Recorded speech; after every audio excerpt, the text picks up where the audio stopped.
Okay, so next up, from two-dimensional geometry is three-dimensional geometry. But the nice thing is, when we look at three-dimensional geometry, we get to add length, width, and depth. So we get to address volume and surface area, which is similar to area and perimeter, but we're adding an extra level to this. So we're going to look at some common objects and their corresponding formulas. So let's start with a sphere.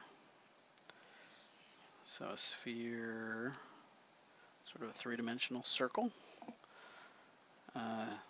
Surface area formula would be 4 pi r squared.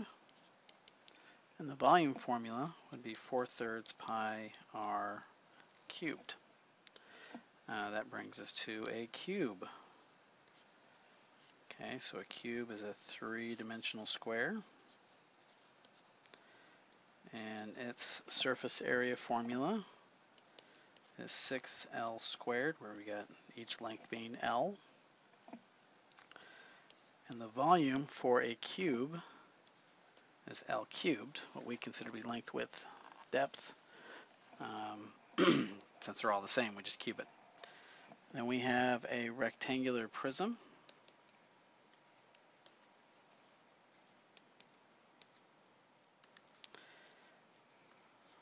So I'm going to draw sort of a rectangle instead of a square.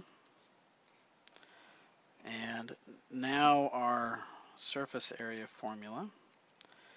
We've got 2 times LW plus LH plus HWH, where we've got length, width, and then height for each of our three dimensions.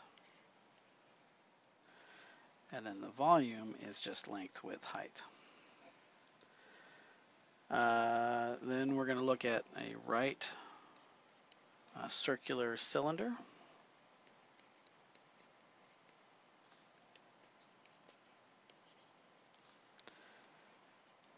Think of it like a tube.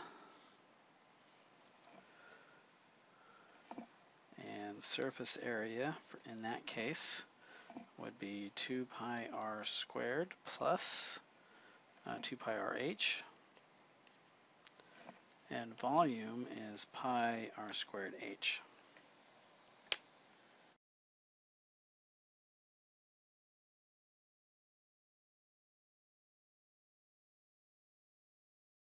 Okay.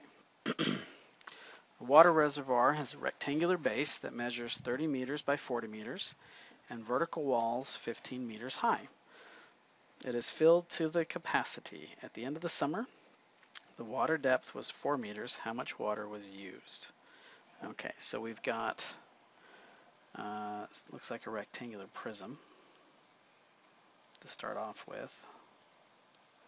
And in our rectangular prism, it's full, but by the end of the summer, there's only a certain amount left in there.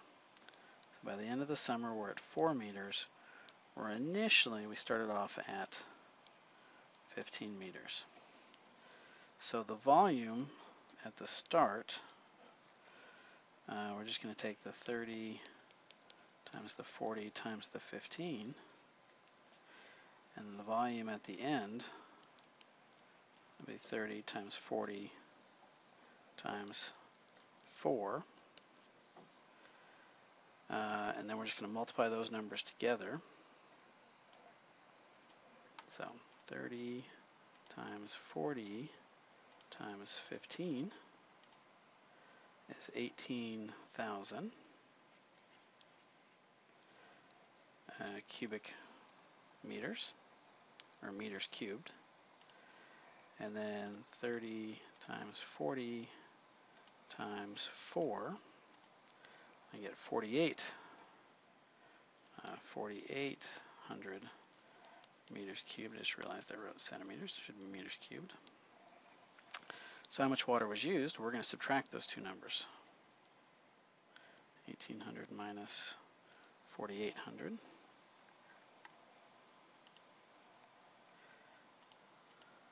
So 18,000 minus 4,800. And we get 13,200. So we've used about 13,000 cubic meters of water.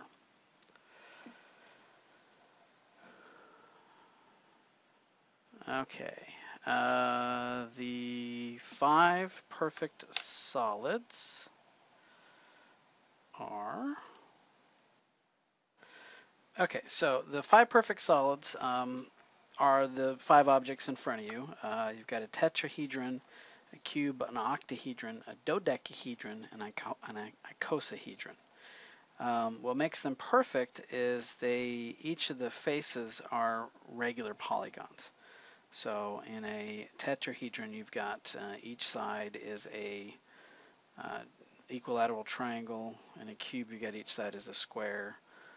Octahedron is again another set of triangles, just a different configuration. It's like 2 tetrahedrons make up an octahedron.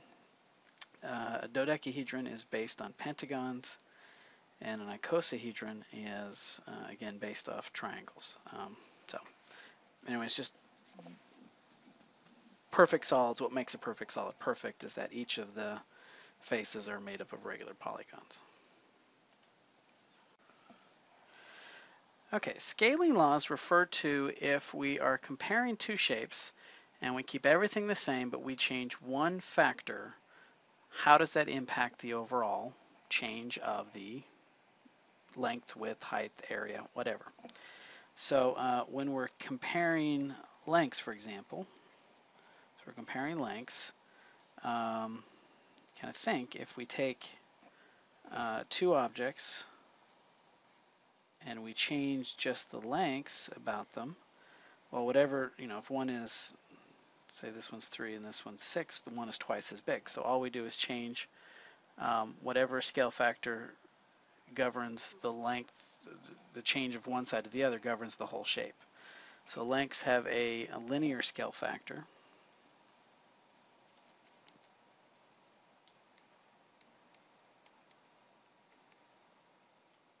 Okay. Versus area.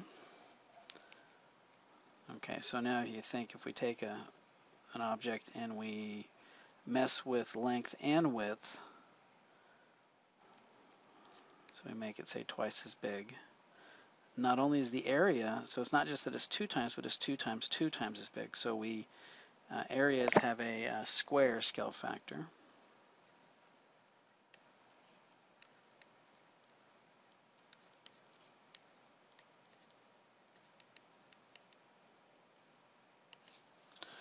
And then volume, you can kind of imagine if we take 2 3-dimensional objects and we increase the length, width, and height of both of those 3-dimensional objects, well, that would not only impact the length, width, that would impact all 3 dimensions. 2W, 2H. Okay, so volumes have a cube scale factor.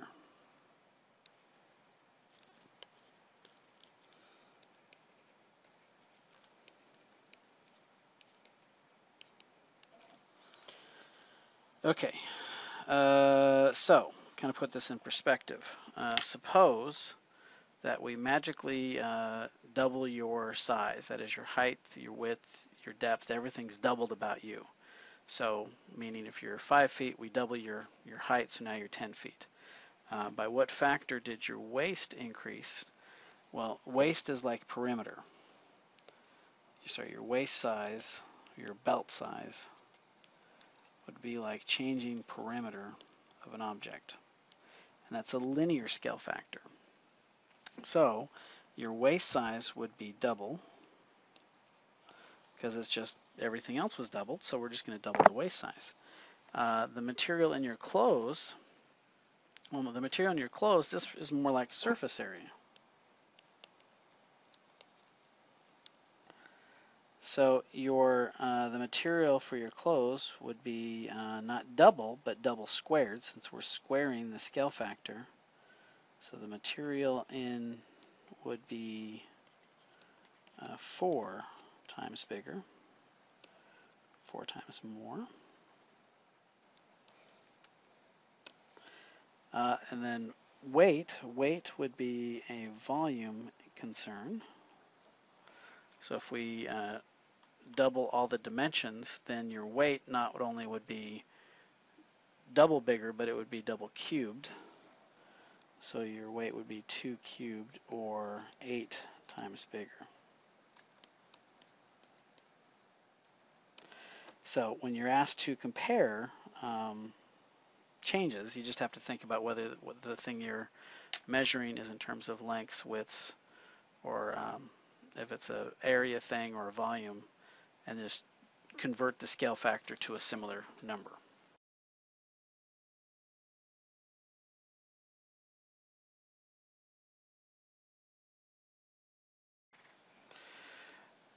Okay, so a surface area to volume ratio is literally a fraction where we place the surface area in the numerator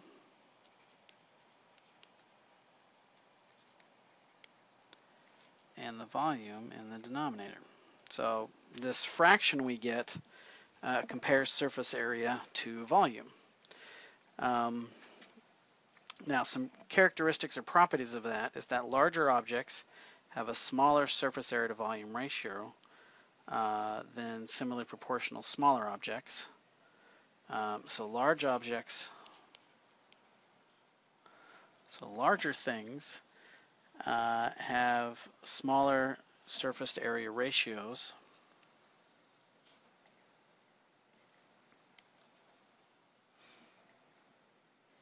surface to volume ratios, and small objects, sort of the inverse of that, have larger.